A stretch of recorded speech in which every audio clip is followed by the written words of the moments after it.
He's never got to a Friday. And it's sort of one of them things is once you've broke that duck of getting past your previous best, sort of like a bit of a relief, and they sort of let it go. Then he's another one that could go all the way.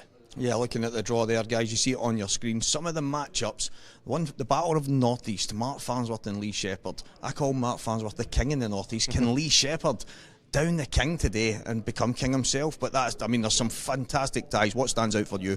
Yeah, well, obviously there's a couple that are on right now. Last time I checked, Liam Dunster won the first set 4-0. He's 1-0 up. Matty Rowland and Gareth Hibbert are on 1-1, and Liam Farrell was leading against Harry Peart. Another mention for another amateur, by the way, Daniel Wells, who's come through the field. He's set up with another ex-world champ, Clint Janssen. And then after that, after this game on stream, we've got Dan Davey versus Matt Steeper. Dan Davey came through a decider after being 2 sets down against Jake Newlove. Matt Steeper beat Scott Pope. And then the young Anthony Monarch, who had a great year last year, takes on Josh Tommen. Can he be the one to stop him? Yeah, and as mentioned just before we had a look at the draw there, the match that we are going to watch, Evan Parry-Williams, Cory Rees. Evan's won a couple of really tough, tasty ties himself against some good players. He knocked out Jamie Ringham in the last 64, 3-0, and then Gav Robinson. Yeah, Gav Robinson after that 3-2. So he's no mug. He could definitely beat Cory Rees, a bit of an all-Welsh tie. They've probably played each other quite a few times, but again, we'll expect to see a cracker on here. Yeah, so Cory Rees, this is the furthest he's got in the World Championships. He's been at the top end of the IPA for a number of years. Evan Parry-Williams has beaten some cracking players on the way, but those two are going to go head-to-head. Right now, I'm going to hand over to the commentary team of Dan Fairway, and I think he's going to be joined by Dave Adenall very soon. Very much, Stevie. We are here, ready and waiting for this first match on the stream table of the day here at the Supreme Pool IPA World Championships. It is the last 16. We are getting to the business end of the tournament. Cory Rees will take on Ifan Parry-Williams in this all-Welsh battle. Cory, you'd have to say, going in as favourite. You can see there the players' rankings. Cory, the number 5 seed for the World Championships. Whereas Ifan, 21st seed, so not too much between them, but definitely a bit of a gap. However, this set format can always throw up a huge surprise or two. You can see that the lag has taken place. It will be Ifan to break first. Somewhat of a contrast of styles between these two. Cory, slower, more methodical, but still with the attacking instinct and absolute class that he has.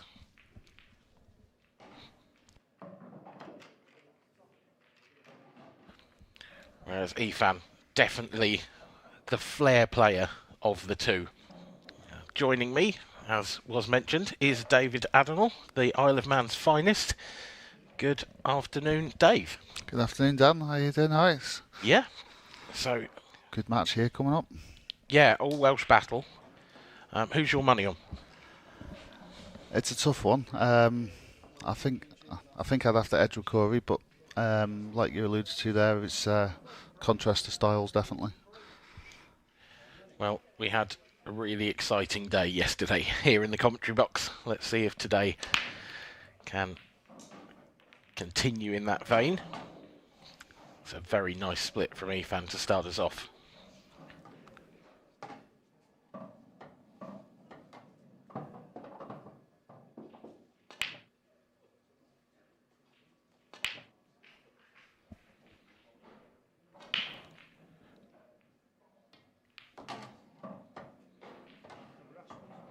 One thing you will notice with Ifan is the speed of his play. I don't expect to hear many shot clock beeps while he's at the table. Or safety shots for that matter. Yeah, quite, yeah. In equal measure. I think gung-ho is the phrase I'd use to describe Ifan. Yeah, I think that's quite accurate. Yeah. Yeah, he's one of those players that when you're talking about him and commentating on him, you're sort of looking for the pattern, maybe trying to work out what he's going to do. But by the time you've worked out the pattern, he's 3 shots into it. So you kind of just have to think on your feet when you're watching this man. In this case, it was a fairly simple clearance from the break, you'd have to say. This is the last thing that can go wrong. Just wants to land nice and straight on this final yellow. Just come off the cushion. He's underdone that. I think the beauty of his game is sometimes when you think there's still like not a finish on, he manages to find a way. He's just about okay on that one. And use that red as a nice blocker.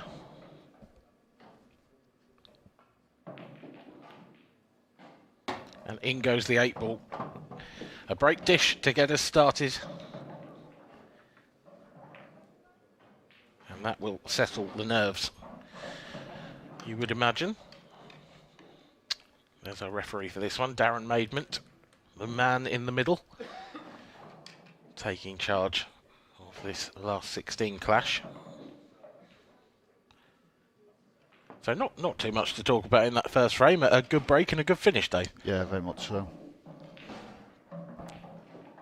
What every player wants to get themselves settled into a match, especially the last 16 of the World Championships.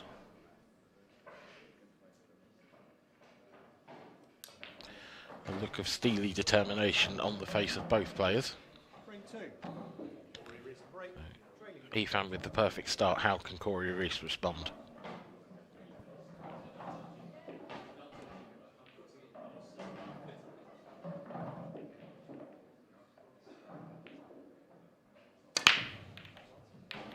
He certainly hit them well enough. He does have a big break on him, as good as Cory. There's power behind it. Yeah, times it well and power. I was holding off from saying to avoid the commentator's curse. He's made a ball, so. If you avoid that for the whole match, it would be the first time ever, I would think.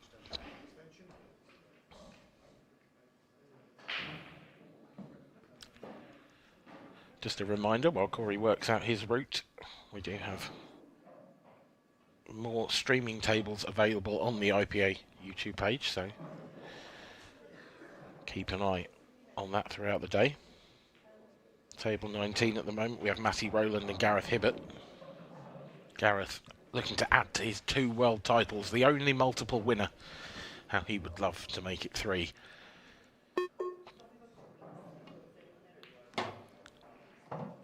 Cory's chosen reds. Not a simple finish this. Certainly not as easy as Ethan had in frame number 1. That 8-ball is, I mean, it's gettable. I think he'd love to leave the red closest to the right centre pocket for his last ball. But I don't know if he can do that.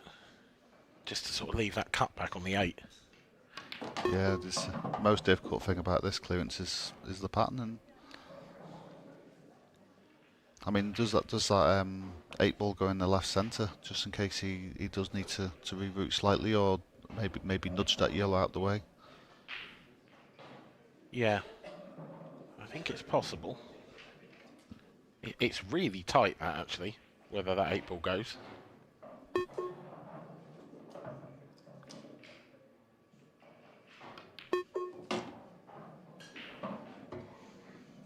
So it's the red by the balk line, which is going to be the tricky one to. And there you see, probably looking at the plant to alleviate that problem. Yeah, so I imagine he'll knock the one in he's closest to now. The one I suggested he might want to leave for the 8, but he can't do that. But he is going to have to be straight or high. Yeah.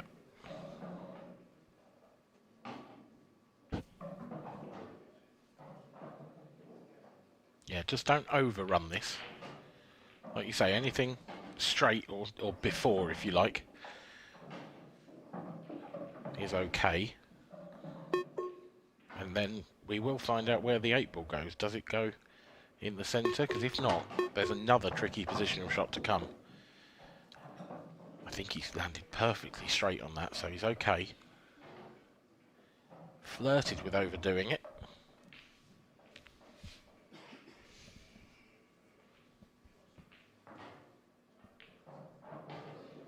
Yeah, I think he looks alright. It's the only concern if he's off angle, but I think he's okay. I think he's plumb straight. Yeah. Now, from that camera angle there, it looks as if that 8-ball went, so I think he can drop this in, but he has landed a bit thin on it. I think I think he was a bit straighter on that than he wanted, or was slightly off angle, which is why he's lost the red a little, but I think he'll still be okay. See how soft he has to hit it from the side. So that's question answered. So this 8-ball for a dish start to the match.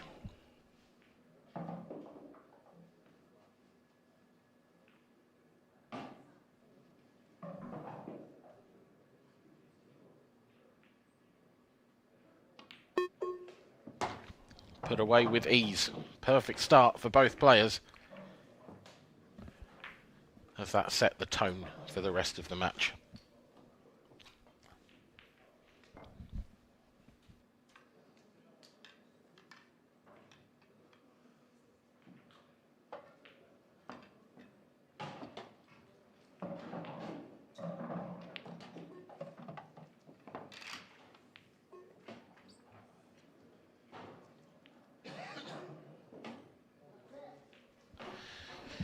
A good finish there from Cory Rees to get us underway.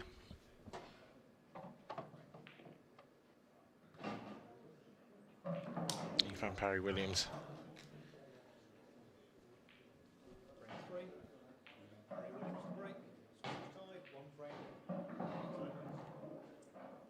Will he strike this before the shot clock starts? Not quite, but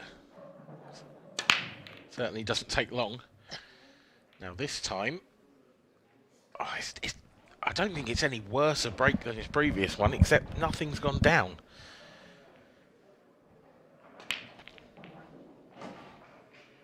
The only snag is,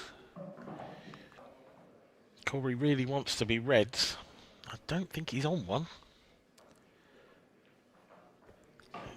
Is it worth taking the red that's on the cushion on the left-hand side off the cushion and off the yellow into the centre? As he's now he's forced into yellows. Yeah, I think that yellow's just a bit too far away. But it's definitely the shot that you look at, because like you say, you want to be on there. Reds is definitely the better colour set especially if you had that shot available. Yeah, because the Reds have got control of that top left corner. Yeah. Also, the red furthest right on the table, I'm not sure if that goes or not. From the overhead, it looks bad, but actually from this angle, I'm pretty confident that red does go. However, Cory electing yellows because he has no choice. Sorry, the red clearly goes. It's the yellow I'm worrying about. So I think he'd be wanting to leave himself a bit of an angle on the yellow of the left middle to try and maybe disturb the yellow down by the pocket, or... Well, this yellow obviously goes, so that's good. Just trying to get the angle off Phil. Yeah. He's got the gap, so yeah, I think that's what he's doing. I mean, he doesn't even need to disturb the yellow, he can even just try and play the combination shot. That can open the pocket up then. I think that's a risk, because the pocket's quite open anyway. I'd be trying to hit the yellow, I think, and try and leave it close to the top rail. I definitely agree, yeah. It's definitely the better option. It's just whether he's got the angle, because playing that, you're sort of flirting with clipping off that red. You are, yes. Oh, he's played it well, but he's played it too well. He's played that too hard for me. Yeah, obviously the angle looks a bit different, but I thought he'd have gone cushion first into the yellow. But maybe the angle, he had too much angle to do that. I think he's had a touch of luck. I think he's on that bad yellow now. I think it actually goes to the right centre.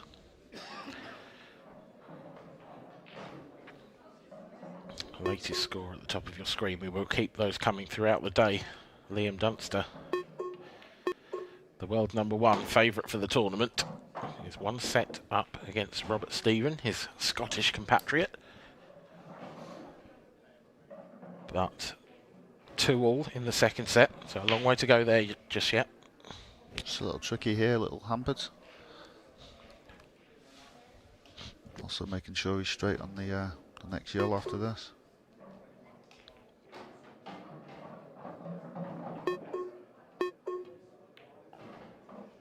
always managed to hold it really well, so that's...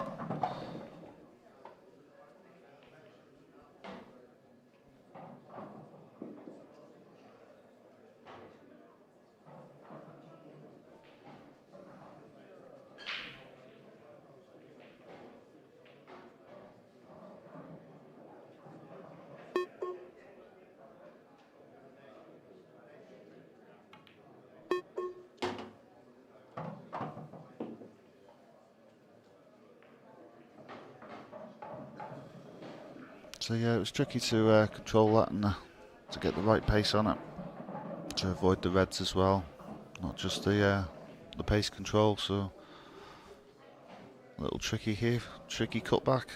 Got to avoid the left middle. Yeah, just about on it.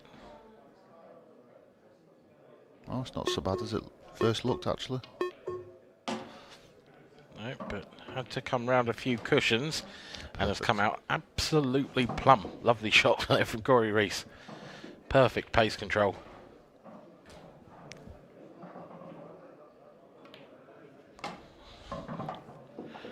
Cory Rees breaks serve. He leads by 2 frames to 1. Neither player in the first 3 frames of this match has missed a ball. This is excellent stuff. He got a bit fortunate with that breakout shot there, didn't he? Yeah, but at the same time, you know, you're going into it with a bit of pace. You know, you're pretty much going to guarantee a bit of separation. So you're entitled to a little bit of luck there, and you feel you'd be unlucky not to have a shot on. So yeah, I agree. But certainly trusting to luck somewhat.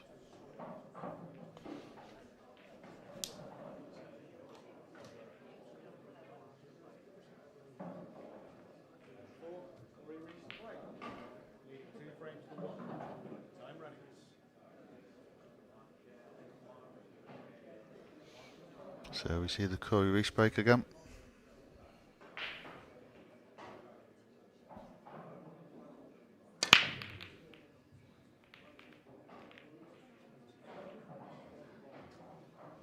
No friends. Interesting. Again, in my opinion, that's 4 very good strikes of the cue ball. Yeah. You know, there is a certain amount of luck involved in the break. You know, I think across matches and seasons, it sort of evens out, and the best players are more likely to make balls. But you couldn't really fault any of the breaks so far, and yet we've had 2 good and 2 dry.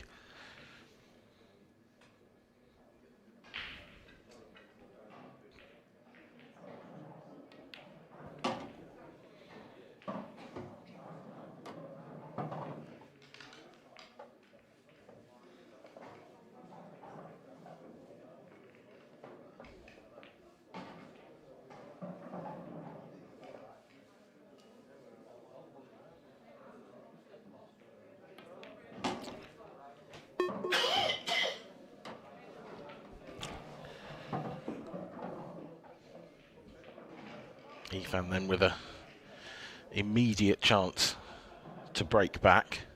Got a big pocket for this red. He'd love to move the yellow actually.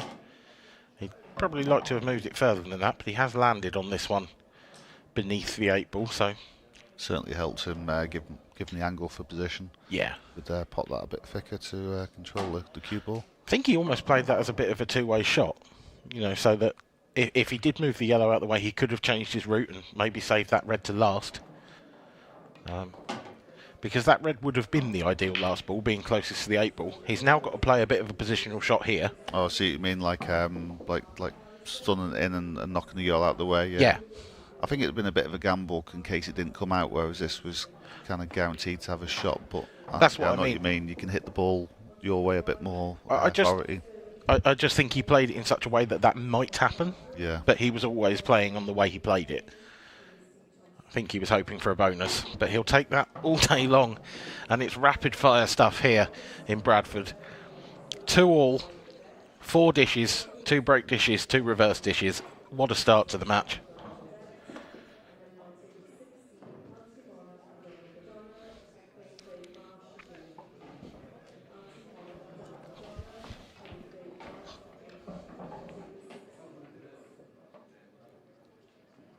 Well, you said, Dave, we're probably not going to see many tactical frames. I think these two have proven that so far. I will say I think that suits Ethan more than Cory. They're both aggressive players. Yeah. But I do think Cory's more suited to a tactical battle if it comes. Yeah, definitely, yeah. I'm not sure that Ethan quite has the patience levels that Cory does if it goes that way. Yeah, he's happy to play a few still, but like not for too long, yeah. Yeah. We had a frame last night between Mark Farnsworth and Jack Whelan. And they were both sort of waiting for the other to go. I don't think you'd have that in this match. Yeah. I think Ethan would always try to do the running unless he was sort of massively odds against. Another dry break and another big split.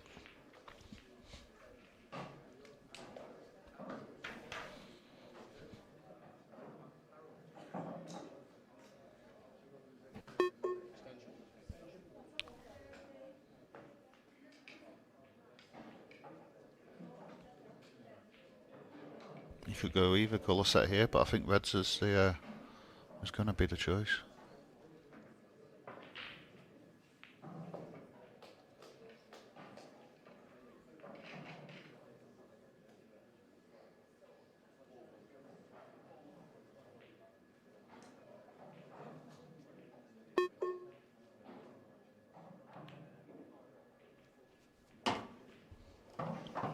Nice little shot there to just hold the cue ball. Yeah, lovely stuff. Again, it's just... all of these breaks are coming out with fairly natural patterns. And yeah, like you say, when you say fairly, it's because of that one down the bottom of the table.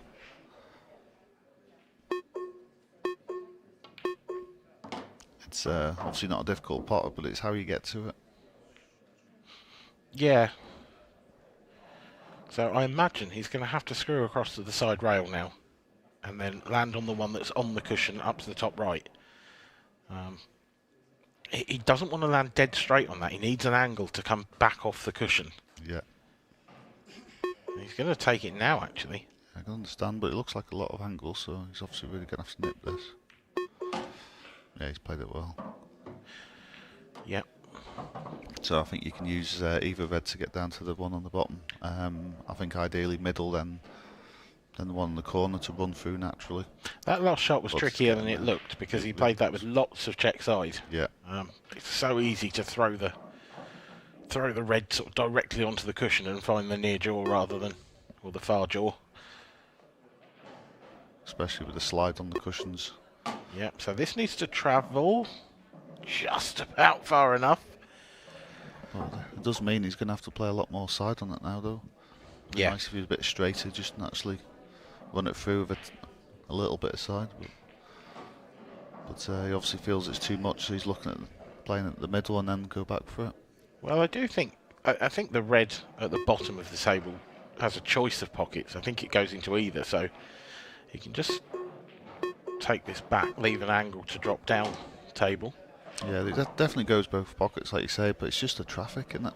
Well, I think he's good here, though. with how far he's come now, he's going to be nipping this back, I would think, and playing it bottom left. You're right, the traffic is big. The yellow next to the 8 ball, you've got to be so careful not to flick into that. As long as he can avoid that yellow, I don't really see how this can go wrong, but has got to avoid it.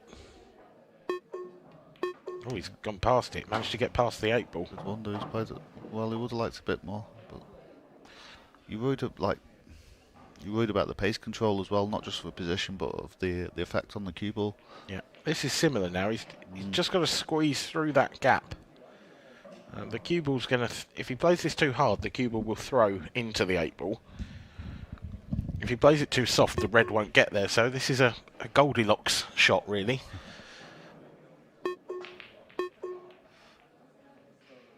Played it beautifully.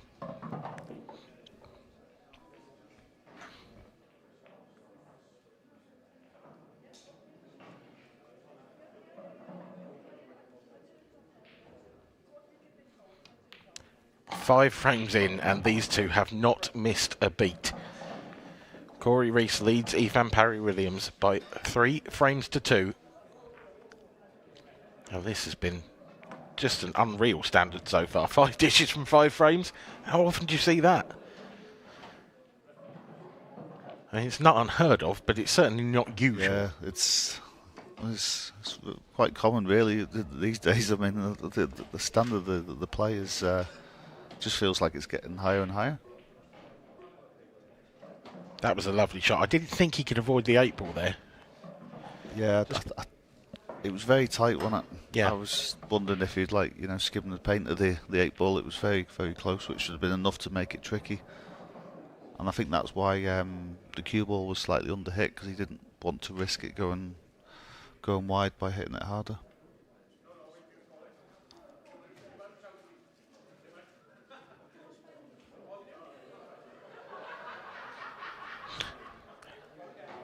Someone's obviously told a very good joke in the background. And we know it's not from you. Wow. Oh, that's a dagger through the heart, Dave. We didn't need you in comms to work that one out. 3 dry breaks in a row. Can Cory Rees buck the trend?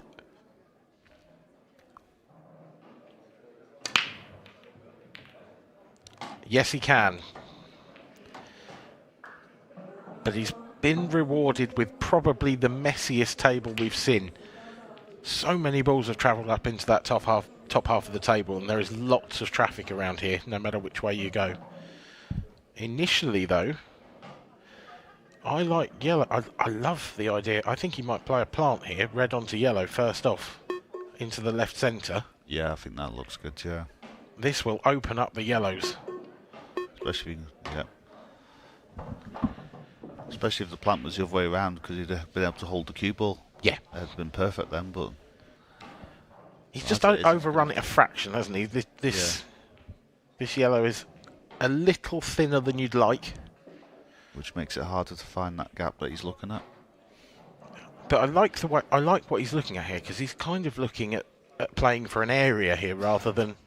I actually think just cut it in and the cue ball off the both side rails, and then play the B straight on the yellow in the middle of the table. Yeah. Stun that, and then you've got that gap. So I just think because this is that little bit thinner, and because this cloth is that little bit quicker, he's just playing for an area so that he's definitely got a shot. If he does find that gap between red and yellow in the middle of the table, he'd love to land on those 2 on the left-hand side now. Yeah, and there's a chance of that. I think you're actually better waiting one shot and come across twice, rather than risk trying to get the gap. But that's okay, because now he is on that. Yeah. I think he's played that beautifully, because definitely. he was always going to have a shot. Yeah. I just thought off the 2 side cushions you were guaranteed a shot anyway. It just depends if it made the pot not possible. If you... I take your point. Yeah, whether you can get enough pace on it, so that's maybe why he went the way he did.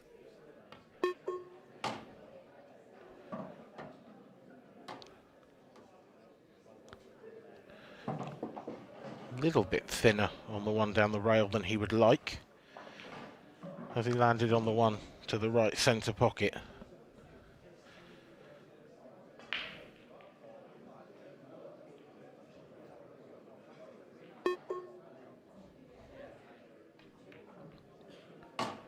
Just about got it in. Very nearly overcut that. It wasn't absolutely straight down the line from Cory. But he is 4 balls away from essentially a perfect set. For both players, really. Yeah.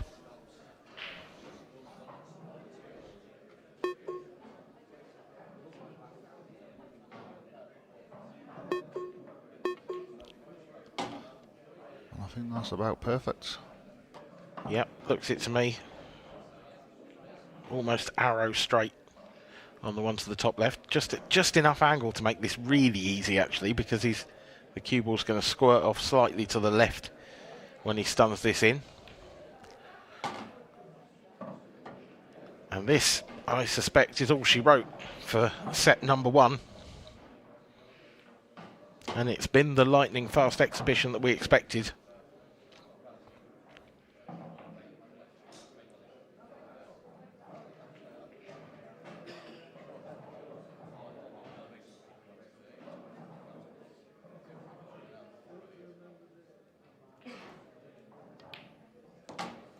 Brilliant. This has been an exhibition so far from these two. Neither player giving anything up.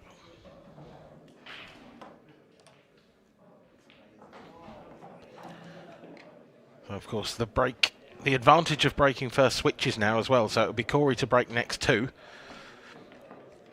Because after the lag, you sort of switch the first break in each set to guarantee, if we went to a hill decider, that the player who won the lag would have the final break. So Ifan sat in his seat looking a little dejected, and it's hard to argue that that's the way you'd feel, having played perfect pool for a set, but watch your opponent do the same thing and take a massive advantage in the game, Dave. Yeah, there's 2 ways of looking at it. You can exactly that, or you just think, well, what more can I do? Am I going to get a fair crack of the whip? You can say to yourself sometimes, but yeah, you just have to think like you said, just I haven't done anything wrong, just keep going and try to be patient and wait for your chance.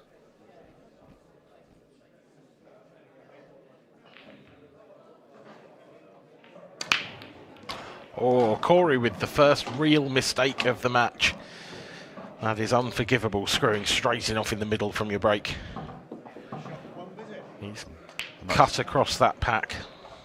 And that's the thing in this game, you just got to be patient and wait for that chance to come and that mistake. So this man's not going to hang around, I can tell you. But now, yeah, he's just got to make sure he takes advantage of this. It's quite funny, after most of the time this weekend, we've sort of been seeing replays of the break after the break, but when Ifan is playing especially, and probably similar for Cory, I don't think there's a replay operator in the world who's fast enough for them. Would miss half the frame if you watch the break again. Yeah.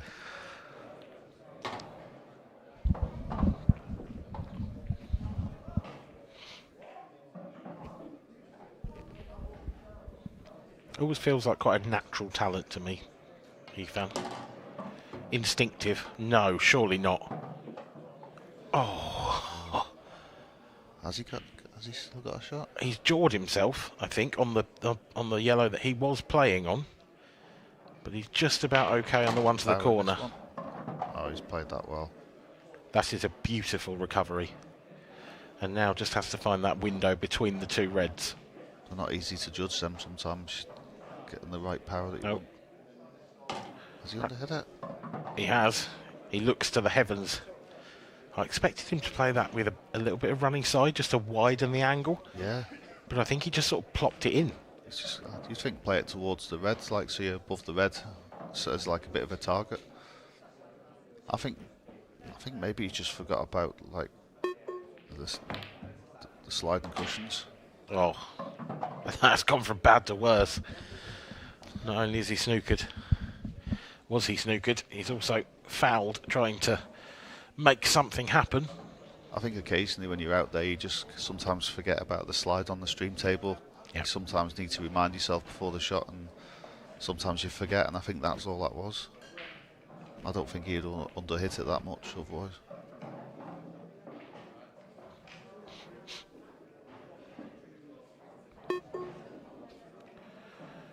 So Cory Rees with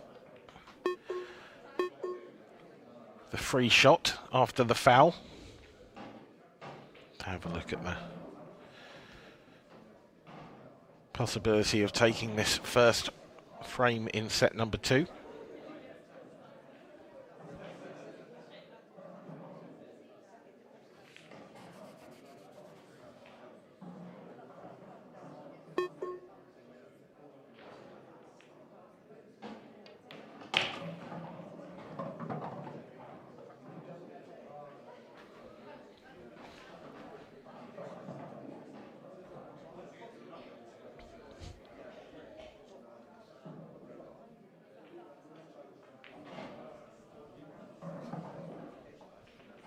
This is where Cory differs in style from Ethan. You know, Ethan would have got down and potted these already, whereas Cory is a bit more meticulous. He likes to make sure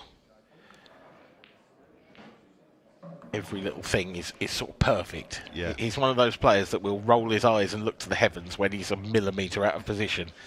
It's quite frustrating to play against. I don't know if you feel the same, but Yeah, I'm probably a bit in between the both players, so yeah. But no, it's you know, like sometimes if you are that out, it can be the difference of making the clearance or not. So absolutely, being there, got to be careful. Yeah. I think it just also shows that, you know, when players do that, it's because they realise how easily it can go wrong, when others might not see that. But it's definitely a tough balance between that and then also trying to keep yourself in a rhythm. Yeah, I think that's one of those things that's so important for some players and doesn't affect other players. Yeah. You know, some players are real, you know, rhythm players. They like to be in that zone, in that place. Other players, I think players like that suffer sometimes when they're on the outer tables, where they have to wait for other players to get out of the way. And I think those players are suited better to the stream table. I certainly prefer to be out on the stream for that exact same reason. Yeah. You know, the shot clock keeps you in a rhythm, and like you say, you're not having to be wary of the tables around you. You know, you can literally run around. You know, you don't have to worry. So, as we've seen.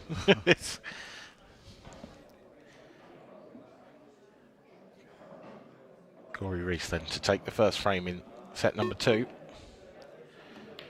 Heart of the pocket, obviously. And Ethan Parry-Williams is right up against it here. Set down.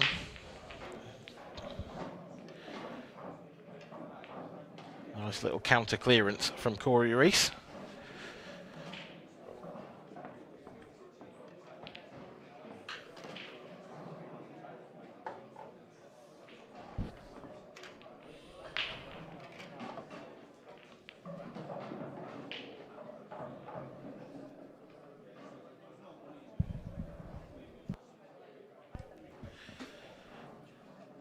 He looks pretty relaxed, doesn't he? yeah, happy with his work. He always talks to himself. We all have our little things that we do, don't we? Yeah, probably the only way you can get a decent conversation around here, to be fair. Know that feeling. I just felt a little burn on my... Oh, it's not going well for Ethan, is it? You have to feel for him here. His break has completely dried up since it's almost halfway through the first set.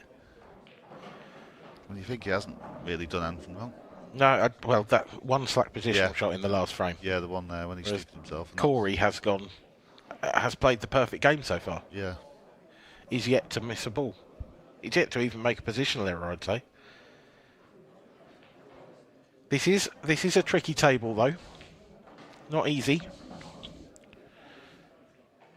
It's a bit of a toss-up, isn't it, between reds and yellows. You know, you've got all those yellows quite easy in the top half of the table, but then one really awkward one. I think it has downstairs, because that yellow is virtually impossible to deal with closest to the 8 ball, and as long as he's got the right angle, he can just screw back here and get in behind them 2 reds. I think it was the angle that caused him problems, but I'll tell you what, that could have gone wrong, but he's played it. That's really good. That is a beautiful shot. He's played that as the skill shot. 2 in 1. It's a very clever shot, that, because it was guaranteeing the position. Yep. Obviously, he tried to not clip that yellow, but he's done so well. Just make sure of this red now, though, because it is still open table, don't forget. Oh, that's lovely as well. Just enough top spin on the cue ball to push the other red makeable into the corner pocket, and he's done all the hard work in this frame now. A couple of really, really good shots early doors has opened things up for what you would suspect is about to become a 2-0 lead.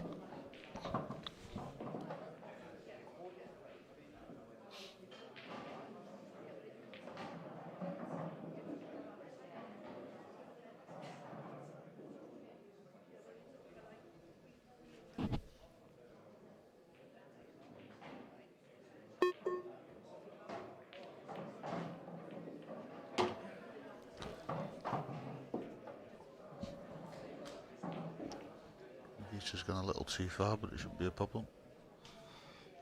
I think right middle, left middle, and then the one over the corner is your position or so. Or you could do it anyway, really. Literally, you could number these from 1 to 3 and pick them out of a hat. Yeah. it wouldn't matter, I don't think.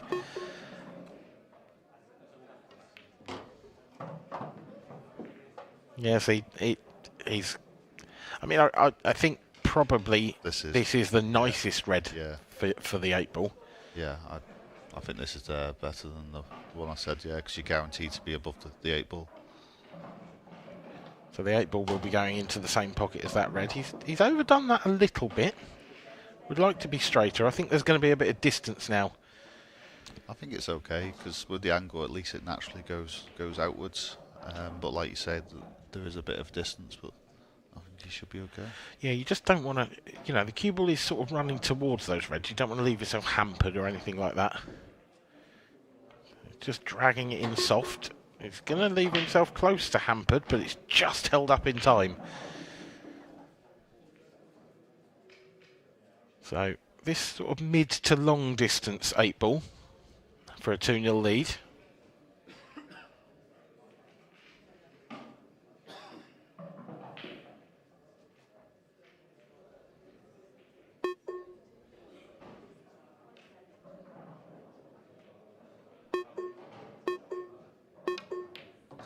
And of course, Cory Rees strokes it home.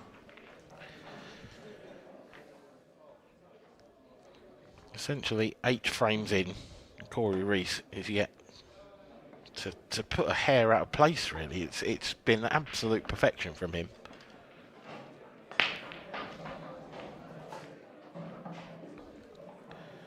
And when you're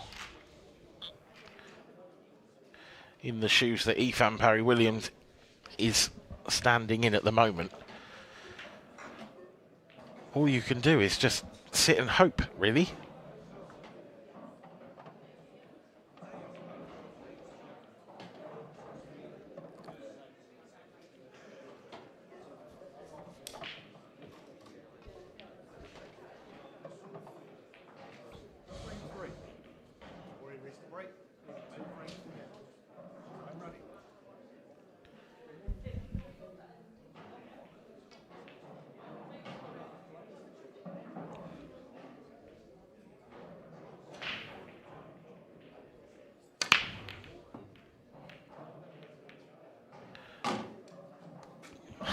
Another very good strike, and it's another very good looking table.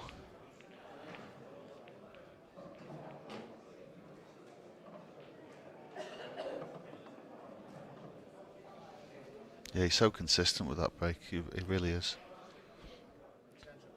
It's just a slightly... I don't think the yellow in balk passes the red. It might do. If it does, he's sort of got choice of colours, but I think red is the obvious selection. So as well, yeah, purely because them 2 yellows together. Yeah. The red closest to the cue ball, if that passes to the right centre, I think that's his first shot. If it doesn't... It does look tight. It does. But also, he is nicely, or nicely-ish then, on the red on the left-hand side of balk now, which, if this goes, I think will be his second shot. But this one needs a bit of care and attention because the cue ball is going to throw into that yellow. I think middle, then the red next to the yellow. Well, you think you can get straight enough on it to sort of screw back away from it? I think you can actually stun into... Actually, yeah, this is better, yeah. So this stun into the yellow. Yeah. Then you got right middle, down the rail, and then left middle, and you're perfect. Yep, there you go. The route has been mapped out by our professional. Let's see if Cory Rees follows the same line. It's hard to see any other option from here, to be fair. I was actually going to get the red that's in the middle table now. I was actually going to get rid of that one next, but it's better what he's done is leaving it, because that's a natural connector to his last red. Yep. Yep, for those watching who don't watch much pool, but who are looking to learn about the game, I think this is probably the best way to learn by watching these players, because they just do the basics so well. And particularly in terms of patterns and routes and finding the easiest way to go around a finish. I think that's the major difference between these players and your sort of your amateur players at local league level. Yeah, it's so important is the patterns, making it as simple as possible, and you know that you look at the amount of finishes you think people are going to take out, and then they don't make it, and it is because of this really. You know, if by not taking that care and doing the right patterns, it can soon cost you. Nicely controlled by Cory, because it wasn't, had to play that soft because he was having to put top on the cue balls, didn't want to run it through too far. This is a bit of a testy little shot. It's quite hard to judge this screw back, particularly on this nippy cloth. So yeah. It's almost sort of trying to stun the cue ball back 6 to 8 inches here, but it's easy to rip into it and overdo it. Controlled it really well. Yeah, that though is just perfection, and that is everything that Cory Rees has been in this early afternoon game.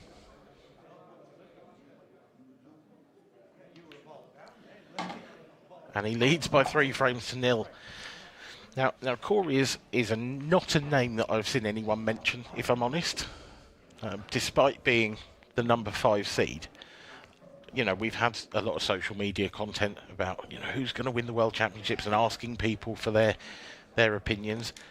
But with a performance like this, if Cory can keep this up, he's got to be in the running, hasn't he? Of course, yeah, and especially, you know, he's got a couple of matches under his belt already as well, and then this match as well. So, but he's going to be feeling better, and if he's playing like this, and well, no reason why not. I mean, he's always a contender for any event. He's such a good player.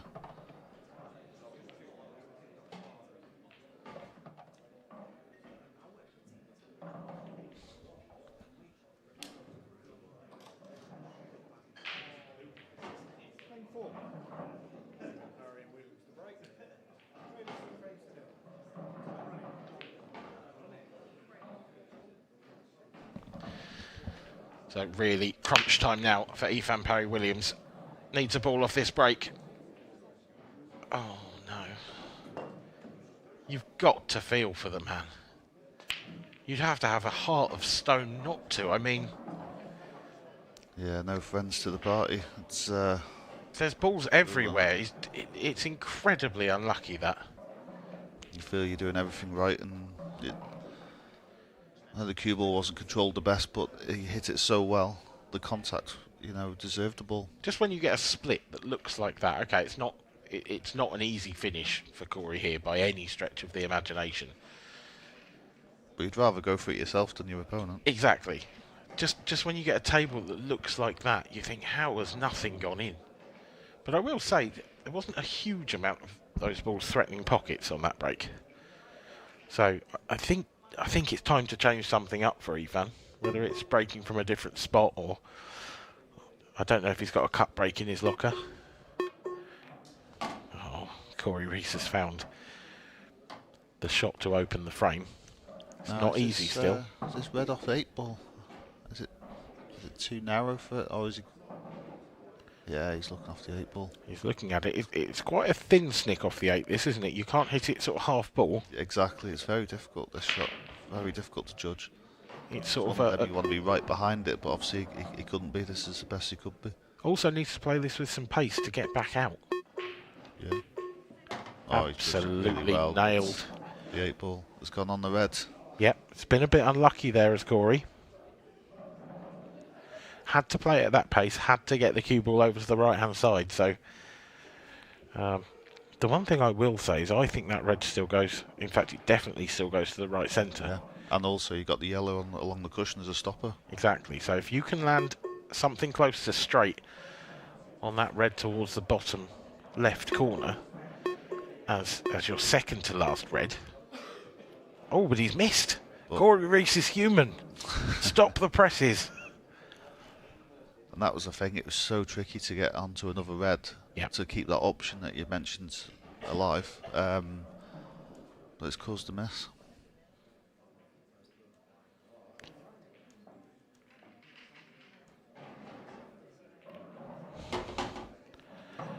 Nice start there, but I mean this isn't straightforward with that where that yellow is on the left cushion.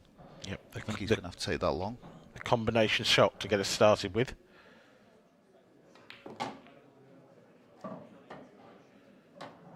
Yeah, you can see there that. Yeah, is he going to try and just nudge it now and hold for position in the middle? I think he is. Hasn't quite got enough top on the cue ball. Maybe it wasn't on, I think. Pace he needs to play it. And he's now, I mean, arguably he's now ended up making things easier for Cory if Cory gets back. And with where that yellow is, there's no real double on there unless you take it long to the corner. I mean, he's on it now. But is he going to have one last go at trying to move that yellow? It can be difficult to control them sometimes, certainly. Especially when you've spent the entire match pretty much sat in your seat. Yeah. That's the thing. Ethan rather, really hasn't had much of a chance to get going in this match. And all of a sudden he's presented with a really difficult opportunity. Which is always the way. And not only that, he's not much of a safety player, as we know, but there wasn't even really many safety options on for him when he came to the table. He kind of had to go at these. Big double here, going for it. Round the angles. Round the angles. Oh, wow. Oh, caught the fringes of the jaw. Good effort. It was a good effort.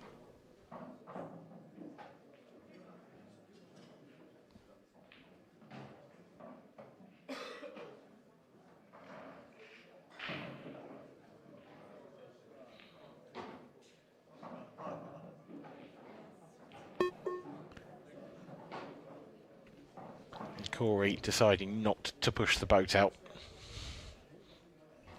Certainly a wise choice from there. You would think so, yeah. but it does allow Ethan to get back to the table. Yeah. You know, he's going to try and make something happen here. Well, he's going to try and get in behind the yellow. Has he hit it well? Not quite. That's all he could really try. Oh, it held up just short, didn't it?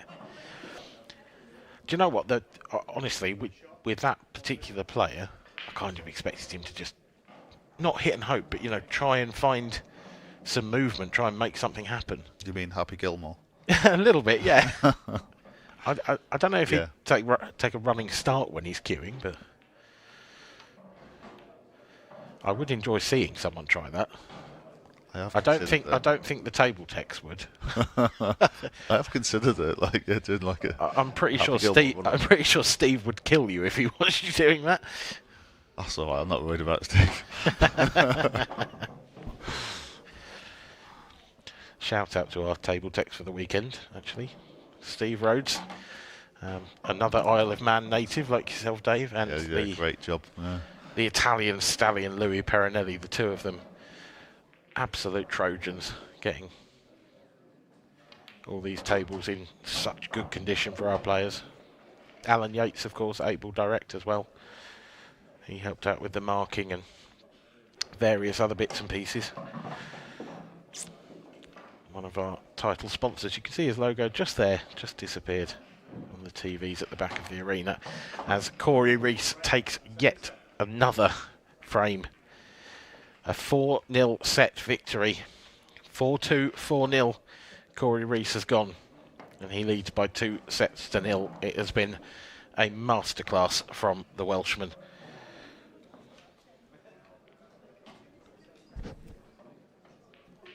He did finally miss a ball in the 10th frame of the match, but he left such an awkward finish on the yellows that Parry-Williams wasn't able to capitalise on that mistake. It's one of them. It's just nothing's coming easy to him. Yeah. Every time he's coming to table, it's not straightforward, which is often the way when momentum's not going your way. I mean, we should say he's 8-2 down in frames. He's 2-0 down in sets. He has made 2 mistakes. Yeah. 2. And one of them, I think in that previous frame, I'm loath to even call that a mistake. It was such a difficult finish he had to go for. Yeah. You know, he's essentially made 1 bad error in the entire match, and finds himself 2-0 down with just nothing to look for, nothing to go at. It wasn't even really bad. It was, you'd expect them to do better, but you know, it wasn't really bad because you know you're trying to find that gap. You're scared of under-hitting it or over-hitting it. It does put a bit more on the shot. So.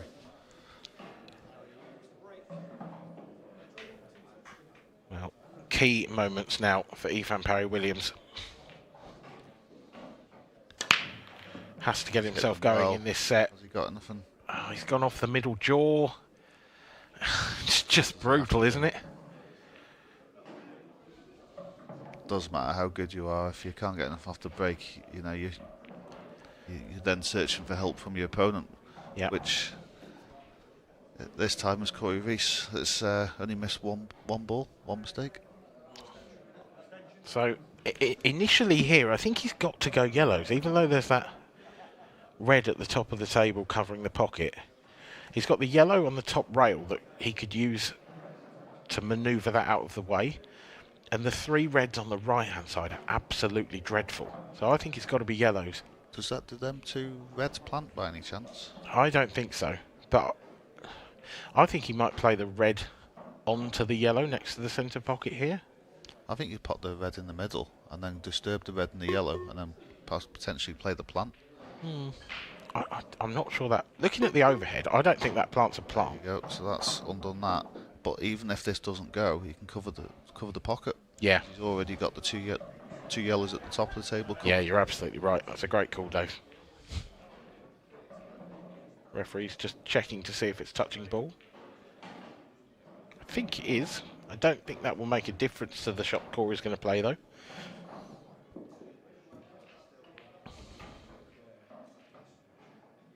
He wasn't quite a plant, but you're absolutely right. I think maybe even the pace just kept that out. It's obviously trying to. I will say, as soft as possible to give it every chance, but the red has gone so deep into the pocket that that's quite an easy combination shot for Ethan. The only thing that makes it a little harder is the 8 ball is in that line where the cue ball needs to be. That can work against you, or it could actually be a guide. Yeah, that's it. If you can just dolly the cue ball into the 8 ball. Yeah. And the way he's playing this, I think that's going to have to be his last ball. It doesn't look like he's a natural connector for that option. That's the only thing I would say. But no, he's. Oh, he's tried to do too much there. For me. Yeah. He's tried to make absolutely sure that he moved that yellow out of the pocket. Over potting the ball. Exactly, and ended up with the double kiss. So Cory back to the table.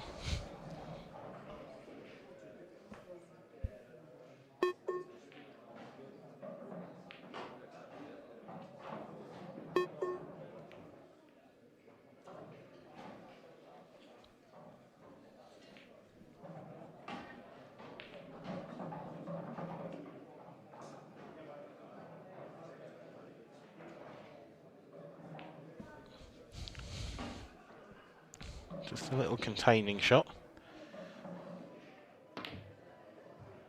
Oh, he's... oh, that's brutal, isn't it? Containing? Have you seen him play before? I meant from Cory previously. That's unlucky. Yeah. He has gone for the double, you know, and you think, worst case, at least the yellow gets out of trouble and come off the draw and gone almost on a sixpence back to where it was. Yeah. It's still in line with the 8 ball. Same problem with the skill shot. So Cory now, he's going to go for the aggressive, and he's missed. He's gone very, very hard at that. surprised he went that hard at that. Yeah, a little, but maybe he's trying to make the yellow, but he don't really need to. I think he's just trying to make sure that there's separation. I'm not quite sure. That is so unlucky. It's even flicked the 8-ball to make sure it stays in line with it. And then Cory, yeah, he caught the far jaw there.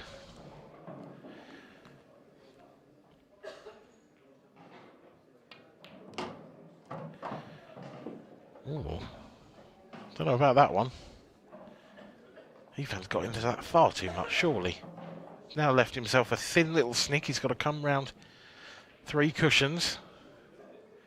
Just for good measure, that red's got in the way next to the 8-ball. Yep. 3 cushions it is. How's he going to land? Oh, he's nowhere. He's absolutely nowhere. The only shot I can see now is almost the back heel. Sort of coming off the cushion first and trying to pot the yellow he's closest to in the opposite corner. Yeah, it looks like, yeah. And even then, you're not going to get position, are you? You'd be very lucky. Yeah. I definitely think the side cushion, like you say, is the best option. Well, can he see this to the top? I did wonder. I was looking for that. I thought, no, See he it can't. enough to the top left? Oh, he can. Beautiful shot. Where's he going to end up? Well, now he's definitely going to have to play that shot I suggested. I did look to see if there was that gap, and I was like, convinced myself, no, it doesn't. But as we're just seeing, it clearly did. The camera lies. Is my. I'm absolutely. Yeah, we'll convinced blame of the it. camera, not. I'm absolutely us. convinced of it.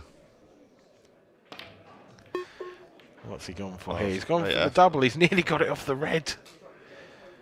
But as with almost the entire rest of this match, when Ivan Parry-Williams needs a bit of rub and needs a bit of luck, it just hasn't come his way.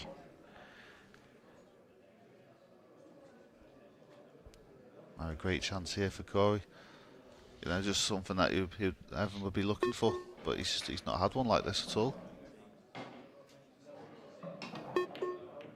No, although I will say I think that's more credit to Cory than it is anything else, you know, because... Oh, no, 100%, yeah. I think what Cory's done in this match, as a general rule, is made slightly awkward finishes look very easy. Yeah.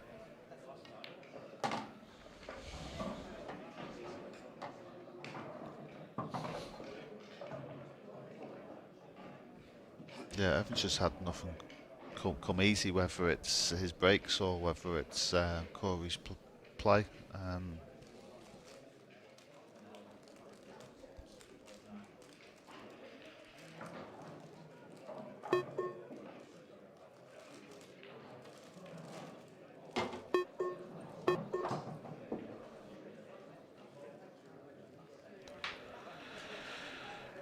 See there, top of your screen, Matty Rowland's excellent tournament has been ended by one of the hot favourites, Gareth Hibbert,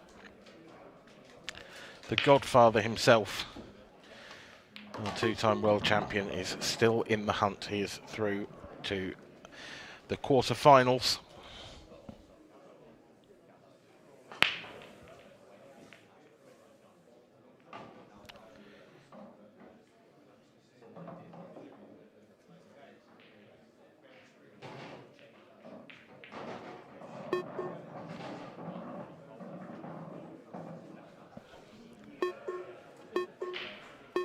It does look like Cory Rees may well be on his way as well.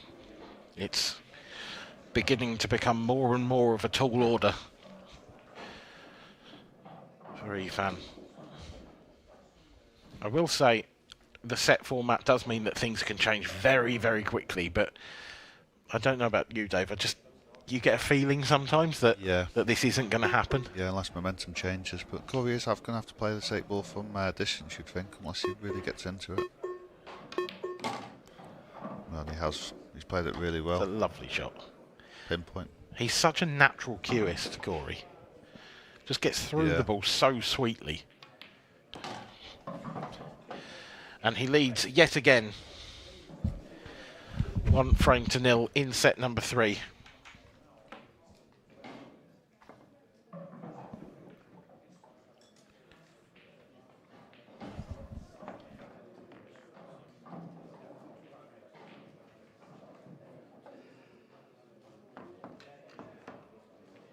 latest scores.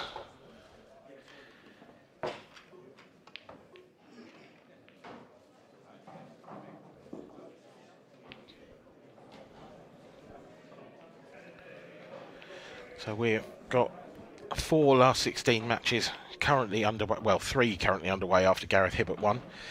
Liam Dunster and Robert Stephen, they are in a titanic battle out on table number 3.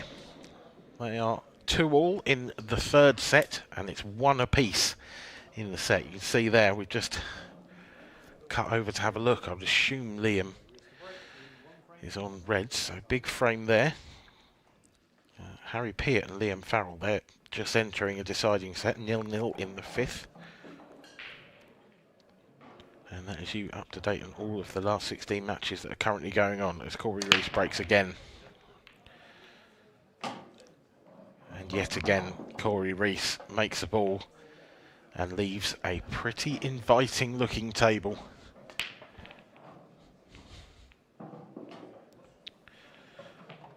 He would absolutely love it if the yellow closest to the cue ball will sneak past that red into the corner pocket. That's what he's looking at. I think it will.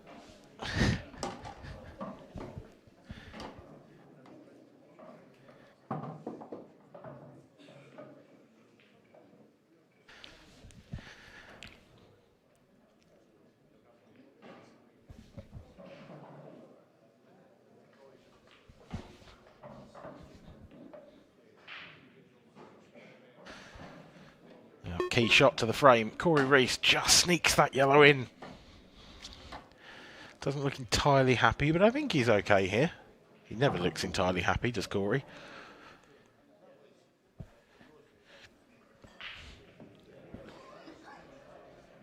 It's very difficult to see anything else being written in my notepad other than Cory Rees break dish here. There's not a lot that can go wrong.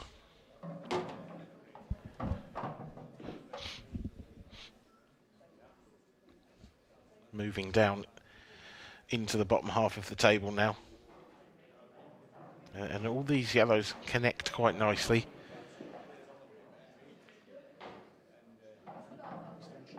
Just having a look, I think that will be his second last yellow, the one he's just pointing his cue at, so I suspect he'll take the yellow to the left centre and try and leave himself an angle where he can just drag that penultimate one in with a bit of check side and come out past the 8 ball.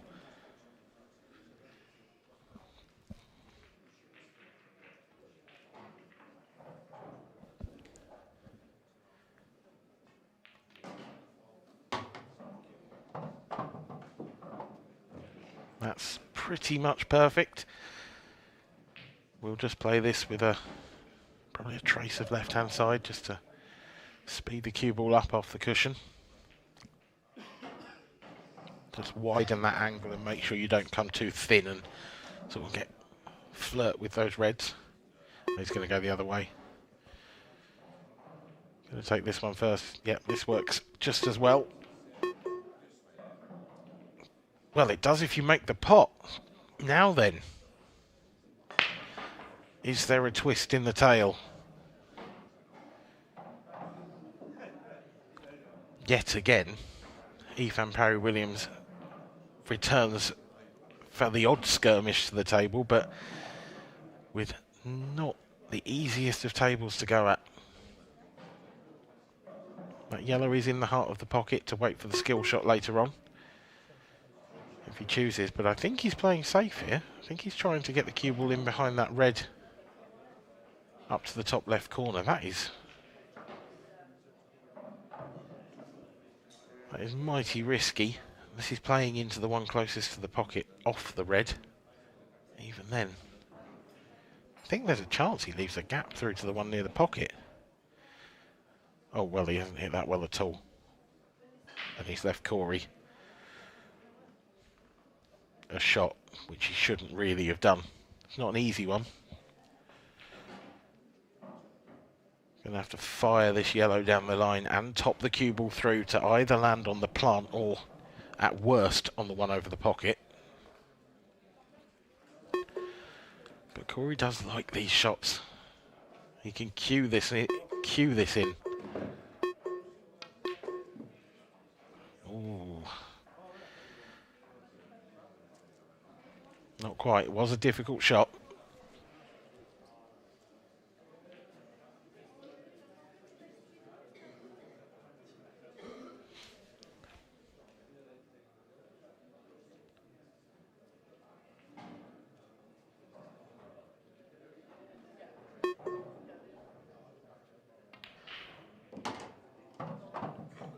Ethan with problems still on the table. I think this is again will be a safety shot, but this one is a lot easier than the previous one he attempted.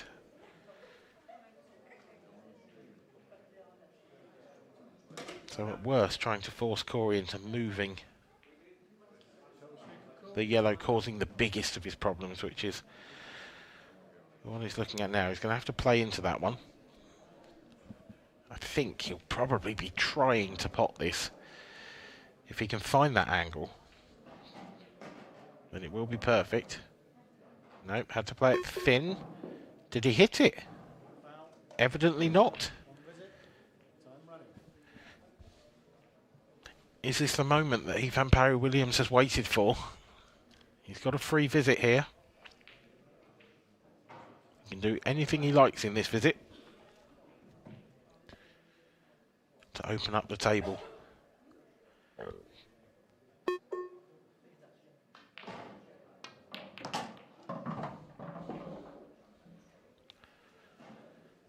And hasn't he opened it up? That's a terrific shot. Really very, very well played. Opens up all the reds.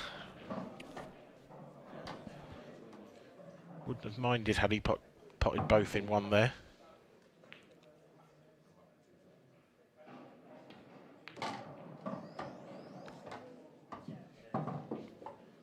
So key shot now. This should be the most difficult. Just wants to stun this back a few inches. And he will get on the board in this frame, barring something extraordinary in this set, rather. There we go, one apiece.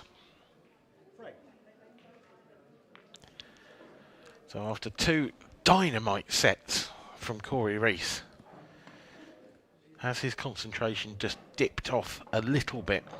A couple of really uncharacteristic ones in there.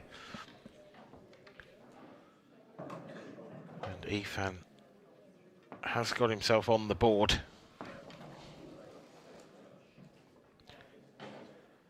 There is the game between Harry Peart and Liam Farrell. As we mentioned earlier, two apiece in sets, so they're into a deciding set. And it's the young Englishman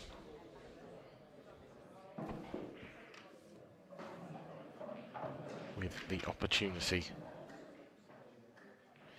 to book his place. He's 1-0 up in that set. Also, Liam Dunster there has taken the third set against Robert Stephen. I think I'm right in saying that's the first set Liam Dunster has dropped in the entire tournament, so Robert already succeeding where others have failed. Notably Luke Sanchez, he lost 3 set deciding frames yesterday to lose 3-0 on the live stream. Now Ethan Parry-Williams was handed a lifeline in the previous frame, but yet again his break has come up short, and that is probably the worst one he's hit.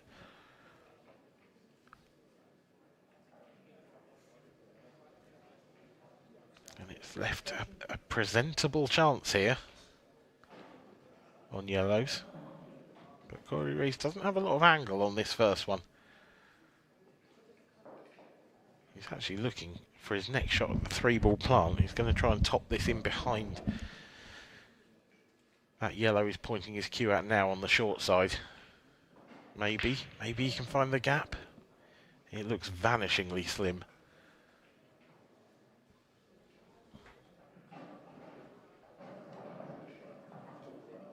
Absolutely has to go yellows here, Dave. No value in reds. Yeah, definitely yellows, like you say, just getting the cue ball out. Has he come far enough? Don't think so. It's really not.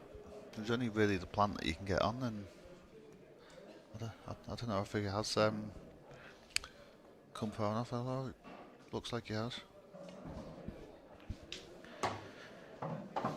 It's a nice photo of you there, Dave, in the top right corner. Wish I could say the same for you. Yeah, well, you know, we're not all as photogenic as you.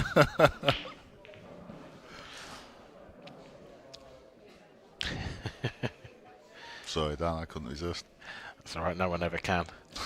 Cory's done well here, he's still at the table.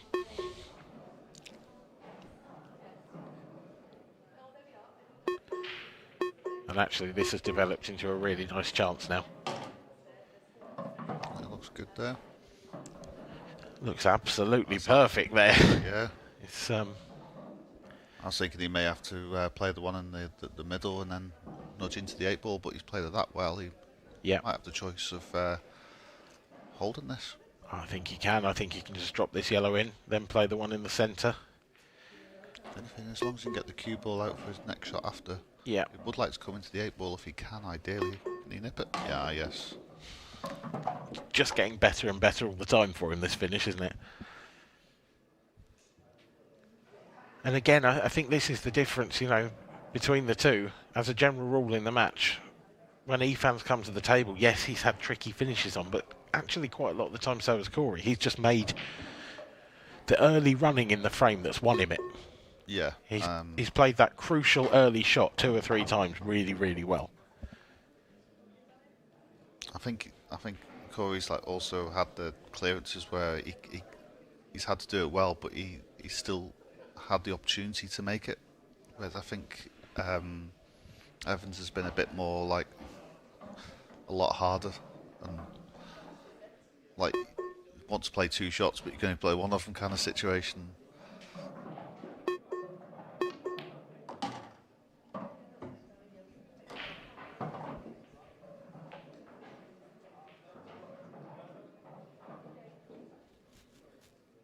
Yeah, I agree. Cory's had the easier of the chances, but he's just done the early running well too. He just hasn't put a foot wrong, has he? No. I mean, the previous frame aside, you know, he probably that's the first frame in the match that Cory should have won that he hasn't.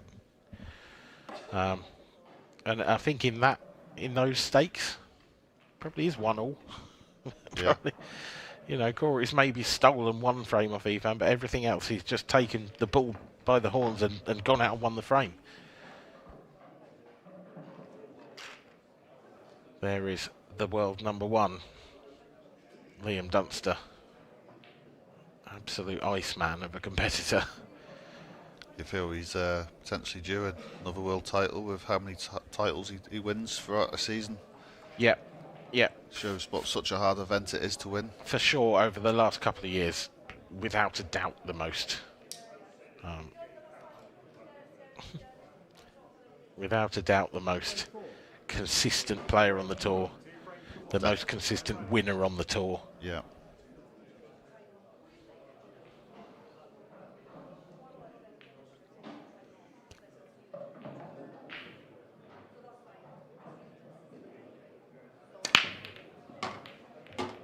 He's hit them well. Yeah. It's looking like reds to me. I know there's one tricky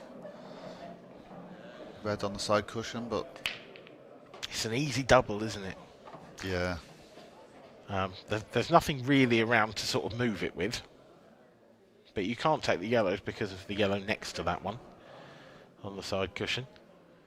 And that's the thing, you know, yes, you could double that yellow, but like you said, the reds well, quite an easy double, or certainly in comparison to the yellow, so yeah, so it has to be reds. Yeah, he just picks a bit of fluff off the table, and I think that if he could place the cue ball there, it makes that double a 9.5 out of 10, probably. I think the thing is to play it before you have to move the red over the pocket, because it gives you a little bit of security. Yep. Of course, not much, because you you are leaving the double on, of course, for the yellow, but... So it looks like it's going to be his second last ball. And there is there a case for maybe going on for the double then, after that shot? I quite like this. I like this, the way he's playing this. Yeah, I do, because I think it gets rid of the work at the top, and yeah, as long as he's got a good link-up ball, which I think he will do, to get onto that double. This is going to sound really silly, but I think that double on the red is the sort of shot that these players don't even treat as a double. Yeah, yeah. You know, they just treat it as a normal shot. Yeah. There's nothing extra special about that. It's sort of a nice distance away from the cushion. You've got a nice big area to land in. Yeah. You know, as long as you end up somewhere roughly in line with that red, it's a very, very makeable pot. It's easier than, say, a pot down the rail from there. It is, yeah. The only thing is just making sure you have the right position, because you don't want the yellow to become a distraction, or you don't want to like go too far when you're having to hit it harder to strain it up. Yeah, so you either want to be going full bore into the yellow or avoiding it. You don't want to sort of flirt with flicking into it. So that is absolutely perfect. Yeah. That's what I mean. So now I think you don't have to screw it or stun it. You can even roll it in if you want. Yeah, that's exactly right. You can probably just top this off so that the cue ball sort of runs into the cushion. I think is the easiest way of playing this personally. Yeah. So it'll just bounce past the yellow, finish on the one over the corner. This for 3-1. This to go on the hill. It's going to screw it. Every player sees those differently, don't they? Obviously, it looks slightly different when he's behind the shot as well, and you get a better strike on it as well. I think if you're hitting it with bottom as well, so yeah, maybe that's what he wanted. I think some players like playing doubles with bottom. Yeah, well. they are better to play definitely with bottom.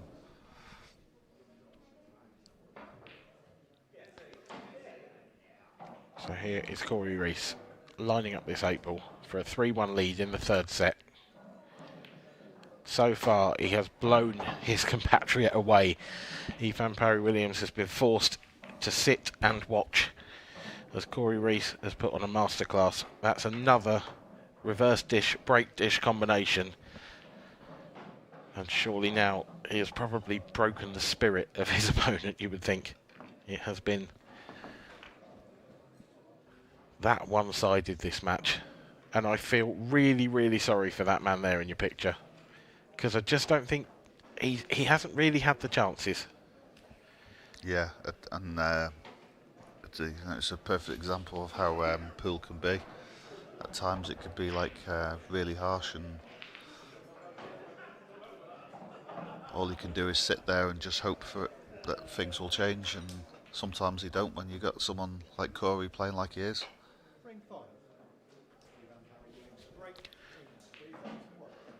The way things have been going, is this going to be Parry-Williams' last shot of the championship? No. A rather emphatic no as well. He'll feel finally I've got one. Yeah. They always come too late, don't they? Yeah. But the thing is, it's still never too late. You know, if you get back into this set and win it, and then you're only 2-1 behind. It's close again. You're absolutely right. He's more than capable of reeling off 3 frames in a row, and then we reset and go again. And also, it's worse for. It's a bit of a dagger for then Cory, because he's 3-1 up and then loses a set. So is that a loose one, or has he found the gap? If he's found the gap, that's an absolutely terrific shot. That gap between those yellows from that sort of angle is no more than 2 balls wide. And he's come off 2 cushions to find it. It's a brilliant shot.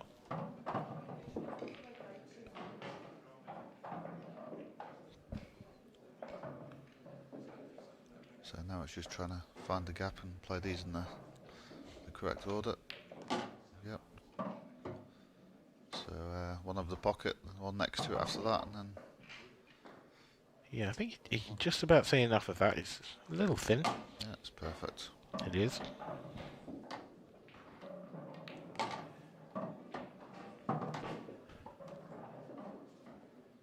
Just stun down the sort of centre line of the table. Maybe a little nip back. There we go. Lovely controlled shot. 3-2. So it will put the pressure on the Cory Rees break.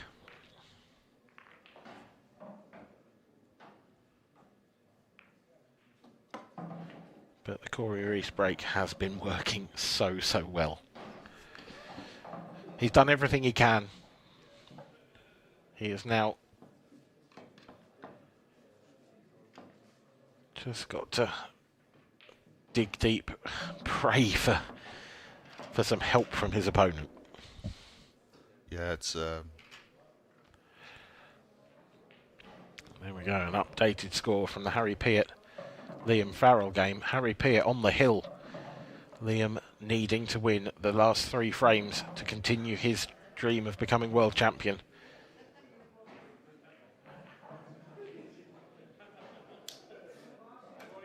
Harry, one of the most aggressive young players I have ever seen.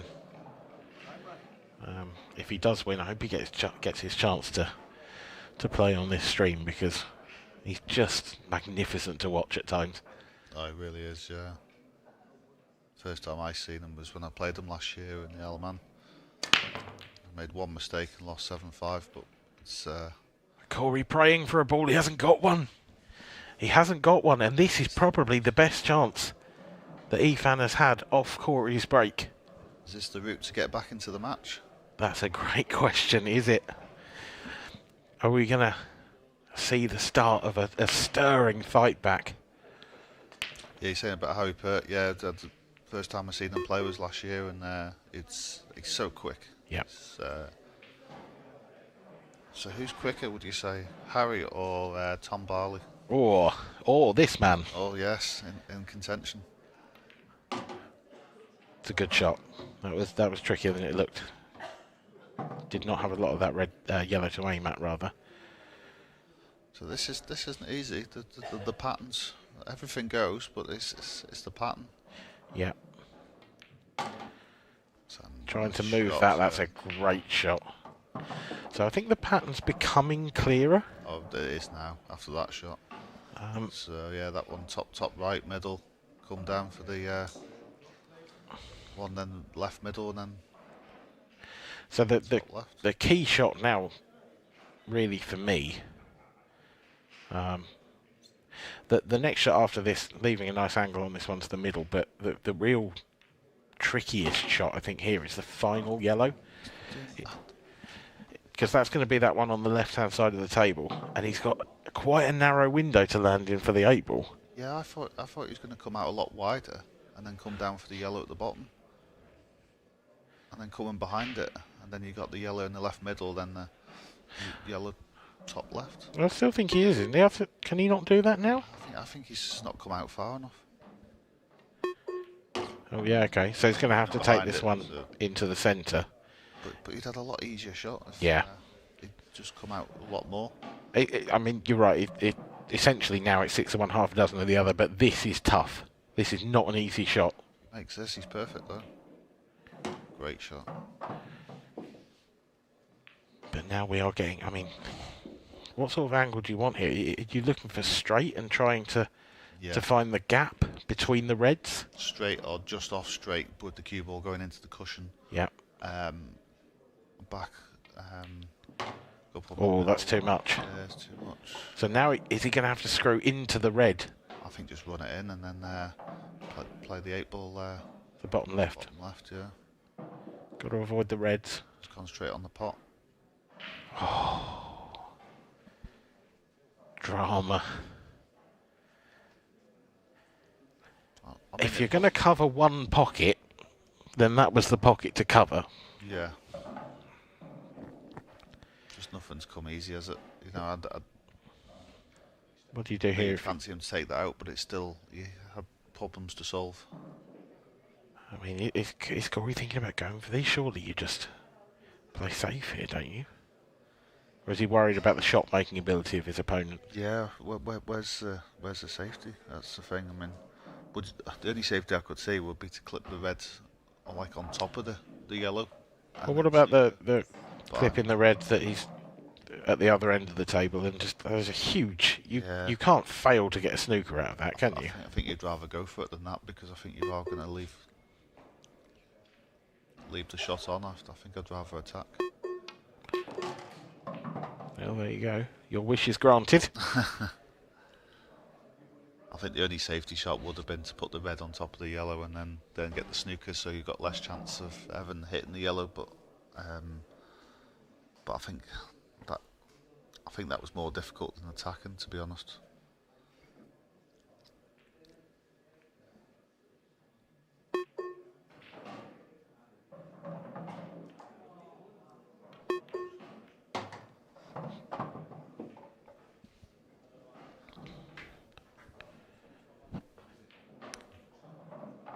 Well, so I mean, if he puts this one in the middle, you can come through the gap of the two reds for the one on the rail. Oh, he's looking at maybe trying to do a combination shot, but if he gets it, you think that's frame. Oh, well. He did play it very well, but the double kiss could have gone wrong. Yeah, that was my only thinking. But then saying that, even if it had gone wrong, he's then with the red over the yellow, he's got a good opportunity to play a good safety.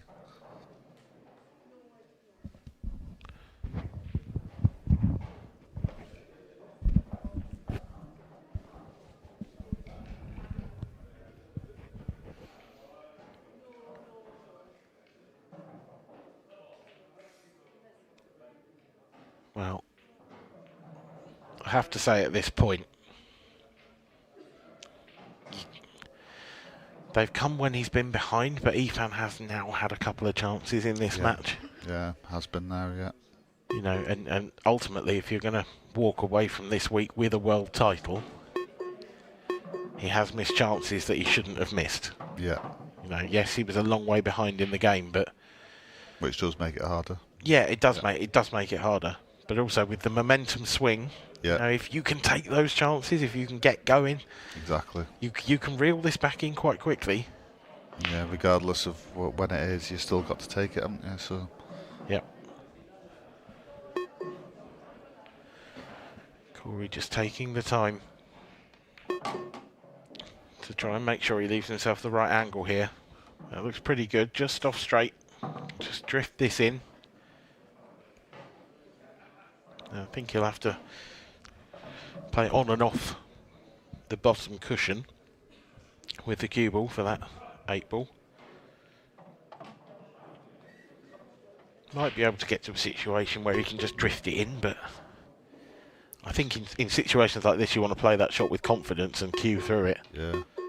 It's like this, you don't need to be too accurate, it's just making sure that you don't end up with a cue ball really close to the 8 ball and you're going to have a shot.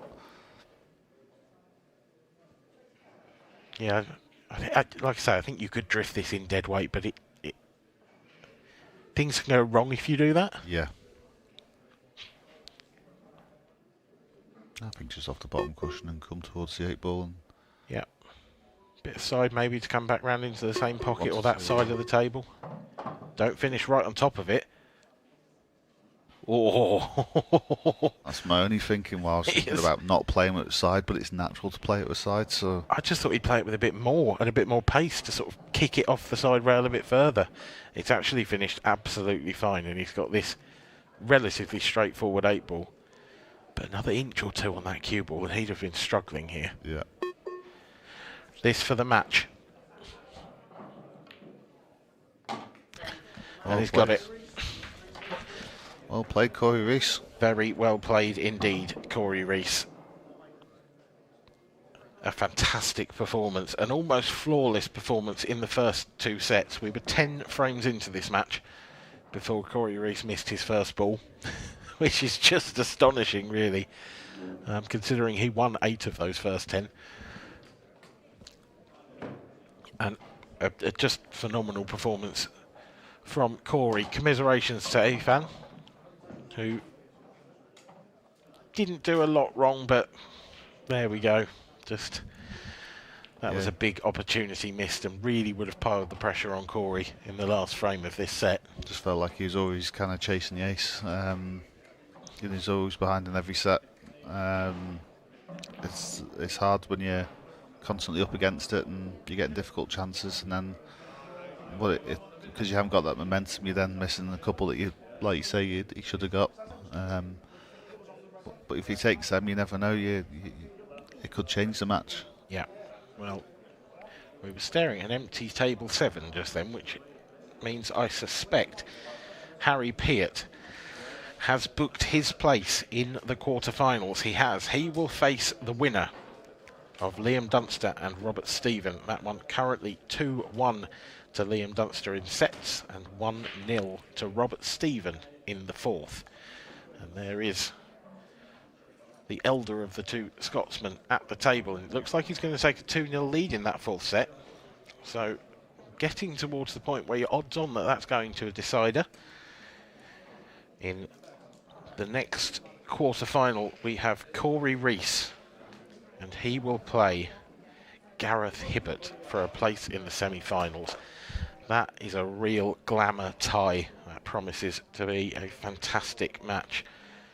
One of those two matches will be one of our featured quarterfinals later on, I would think. But we will have 4 more last 16 matches first. Mark Farnsworth up against Lee Shepherd, Clint Ianson up against Daniel Wells, Anthony Monarch up against Josh Tomond, and Dan Davey will take on Matt Steeper here on the stream next up. But before all of that can happen, we need to hand over to Stephen Walker. He is with the winner of that last match, Cory Rees. Welcome back, guys, and I'm joined by a victorious Cory Rees, a man that seems to be in good form. Well done, mate, good win. Yeah, thanks. Yeah, played well. As Evan said to me, if you break like that, you can be hard to beat, and he's right. I broke like God, but I'll take it. I was speaking to Ben probably 5 minutes ago, and he was looking at the scores, and he says, he's flying him. He's talking about you. He says, I spent most of my time sitting in my seat yesterday. Few people have been saying, we need to watch for Cory. I know this is probably, is this the furthest you've been? Yeah, definitely, yeah. My record in the world has been terrible. Literally my best before this weekend's last 32. And it's not because like I turned up and played bad all the time. I sometimes turned up, played really good and just lost. You know what I mean? Just one of those things, you just sometimes doesn't go your way. So I think the short races, you mentioned breaking quite well. Evan said to us there, have you got a break here that I could get a shot of? You see some of the shots on the screen here from the match, but it's a massive part of a short, any short race, but the sets, it can go either way. Before you could be 2 up and all of a sudden you're pegged back. yeah. Yeah, and it wasn't. I think I had one really bad one went straight in off, but all the others, even the ones that were dry, have it really good, and that's all you can control, isn't it? Just think, right, sit it as good as I can. If a ball goes in, ball goes in, and if sometimes when it's your day, they all go sit in for you, really. How was the preparation coming into this? Good. This is going to sound bizarre, but this is the first time I've ever practiced sets before the Worlds, so maybe that's what I was doing wrong. Maybe that's what you've been doing wrong. Yeah, so just don't even know why. I just never really thought of doing it. Just bizarre, really, but yeah, I've been playing. I'm from the Masters the beginning of December to the middle of Jan, 6 weeks. I didn't pick up my cue for 6 weeks. I wanted a break, but towards the end of the year I was struggling, just like not with lack of interest. I just wasn't playing well. I wasn't feeling good when I was playing, so I had a break. But ever since I've come back, I felt good. So I think fingers crossed to keep going. That makes a big difference when you've got that bit of, let's call it the fire in the belly. If you've lost that little bit of hunger or you're not feeling it, it makes a big difference. And you can't just pick up a cue and expect to go and win matches. You need to be in some kind of zone. Yeah, definitely. And it's just when you're not, it's just the worst place to be. And if you play it, you're getting results, and it's just like, even if you're winning sometimes some matches and performance is so under par for what you want it to be, it's just disheartening. Do you know what I mean? Yeah, well, congratulations, Cory. You are into the next round, absolutely flying, and we might see you back here celebrating a win. Who knows, mate?